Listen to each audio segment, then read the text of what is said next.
Hi guys, Laura Craig here, and I'm going to show you my top 5 Photoshop tips. If you're interested, you can find my work at facebook.com/laura.craig.35. And yeah, these are just going to be like 5 little handy tips that I really wish someone would have told me before I started working with Photoshop. Now, if you're familiar with the program, you'll know that there are hundreds of little tips and tricks and nuggets hidden away in there for you to find, and everybody uses this program differently, so it's really a case of finding what works best for you. But these are a few that I use all the time, and if you learn them, maybe you will too. So yeah, I'm going to start off with something called page rotation. Now, this is really handy if you are, like myself, you're a digital artist. Here's one of the images that is mine. And I like to work really close up and get into the fine details of things, like in here. So if I was, for example, working on this fin and I decided that I wanted to do some shading work in this fin, start with a new layer. Now, if you're working with a tablet like I am, or even with your mouse, if you're trying to shade and you want to follow the flow, like here, you're trying to follow the flow of how things are moving, then you have to adjust your wrist and move your arm, and sometimes you're practically standing on your head trying to get into these little nooks and crannies. So a really good thing to do is down here underneath your little hand icon, there is Rotate View, which is also R in your shortcut menu. And if you go into rotate, you can quite simply move your canvas any way that you like. And it's like working on a sheet of paper and turning the paper to help you get the best view possible. So again, I'm going to rotate. As you can see, whee! Your picture can go any way you want to. So you can be shading over here, working at this angle, and then you can flip it around and you can be over here working like this, and you can do pretty much anything you like. And then when you're happy and you're ready to go back to center, you just reset view, and that snaps it back to its original position. So that's really handy if you're wanting to paint at weird angles like I do quite a lot. Another thing I like to do is use line in my work, which I'm sure you do as well. And it took me forever to figure this out, but there's a really handy and simple way for you to make a really clean dynamic line. What you do is you go to your pen tool and you use your pen tool to create an interesting shape that's going to fit in with the work that you're doing. So say that this here squiggly line is exactly what you're after. You're delighted with your squiggly line. However, now you want to make a mark. You want to actually put this down onto the paper. What you can do is you right click and you move to stroke path, and you have the option to stroke the path with any of these applications here. You've got your pencil, your brush, your eraser. So I'm going to use the brush. Okay?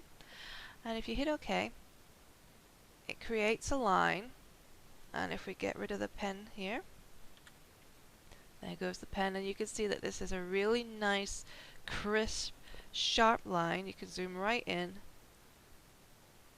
That is created by using this stroke path. And this works for a lot of things. You got your marquee tool here. Say if you want your exact perfect circle, you can move out your circle and you can again stroke path, and you can change the width. Let's make it a bit thicker, shall we? We'll have it at 5.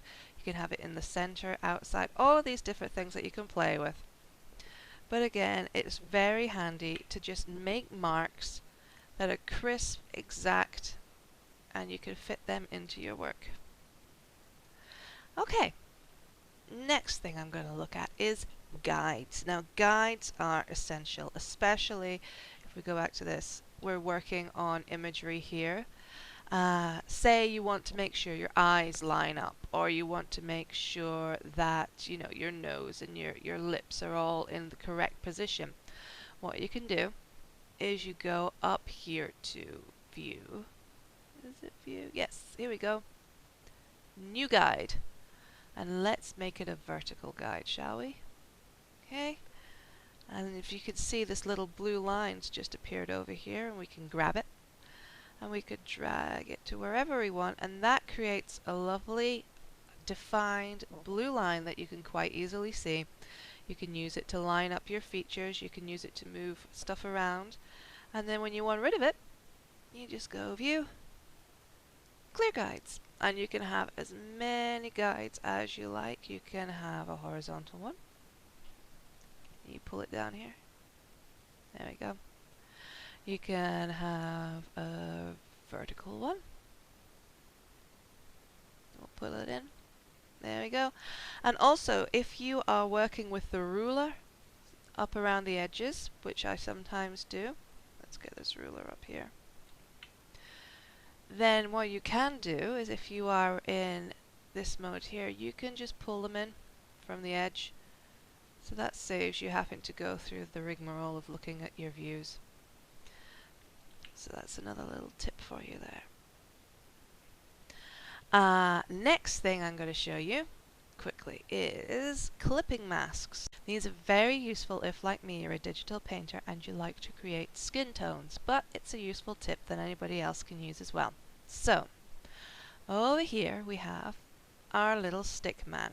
Now, we're imagining that this little stick man is your piece of art, and you've decided that you want to create some skin tone over the top of this guy and build him up until he looks practically photorealistic. So, the way you use that is usually with a very large brush that is very soft around the edges, yeah? And what you do with this is you create areas of color and tone, and you build up and build up and build up using this technique, nice soft brush, until you've created your skin tone. But as you can see, what you get is a lot of bleed over the edges here, and your dynamic shape is getting lost in amongst the bleed and the background.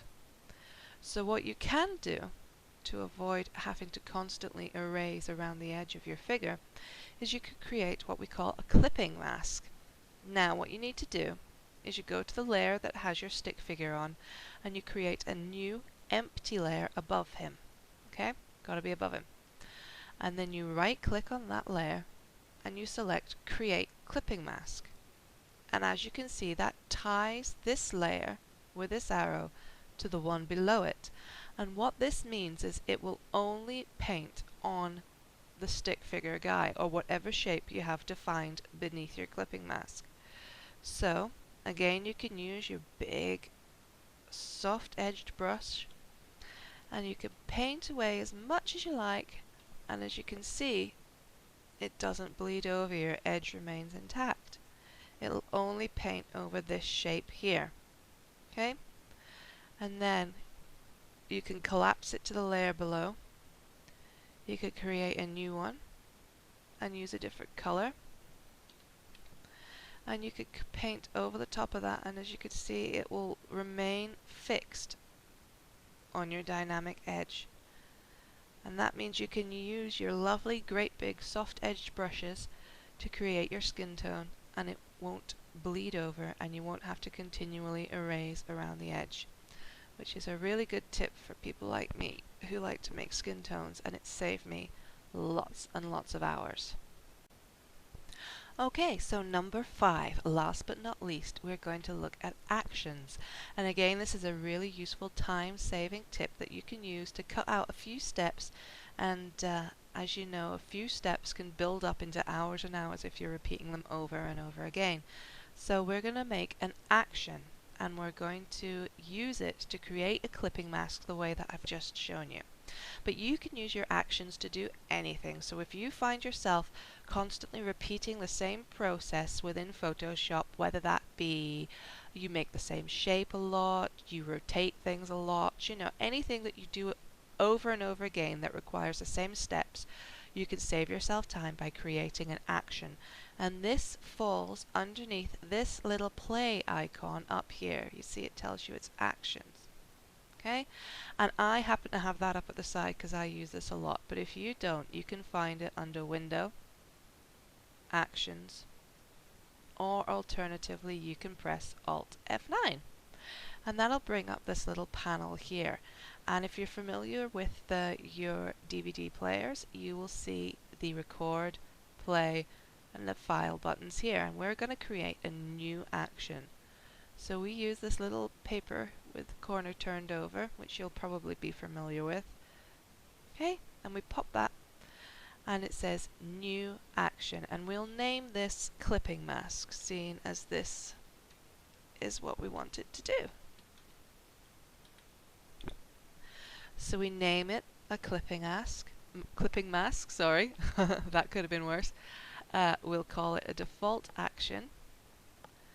And a function key. This is really useful because it means that you can tie a single key into your action. You can connect it to your action, so if you press your function key, it will perform this action for you without you having to follow all the steps. So we'll make it F2 because I don't have anything else set to that at the moment. Color, we'll give it red. Okay, so once you've got all those things in place, you hit record. Don't worry if this goes wrong, you can do it again. It's not gonna be the end of the world, so don't panic. Okay, so you press record. You're now in record mode. You see the little red symbol up here. It tells you it is recording the steps that you're making. Okay, just the steps that you're doing in Photoshop. So I could sit here and talk to you as long as I like because it's not recording what my mouse is doing, just the steps. So I want my action to create a clipping mask for me easily. So the first thing I need to do, if you can remember, is to create a new layer over my existing layer. The next thing I need to do is I need to right click, create clipping mask, okay? And that has created a clipping mask over the layer. Now I'm done. This is all I want my action to do. So I can hit stop. Okay, and if you can look at this little drop down menu, it has the steps that I performed listed underneath the title that I gave my clipping mask. Now you can make as many steps as you like. Okay, so if you find yourself doing I don't know, something that involves 8 or 9 steps, if you do it a lot, you can create an action that will repeat these steps for you, and you can tie it into a single key like F2, so you don't have to constantly go through all of these steps. It'll just do it for you automatically. So now we have our action in place. We have this clipping mask action tied to F2. So we're happy with that. We can leave that alone. Okay, we'll get rid of this clipping mask. And just to test it, here's our little guy here on our layer. And all I'm going to do is I'm going to press F2 on the keyboard. Once here, and there we go. It's created a new layer and it's tied it into a clipping mask for me. So anytime I want to make a new layer, and this is just a couple of steps, but as you'll know, if you do this over and over and over again, it really eats into your time, and now you've got it connected to a single key. So there you go. This is my top 5 Photoshop tips, little things that I really, use a lot, and it saves me a lot of time. So you can get in touch and tell me what little tips and tricks work for you in Photoshop, and I'll be sure to make a lot more of these tutorials. So if you pop back onto my YouTube channel, I will guide you through some more things. Okay, thank you for watching. Bye bye.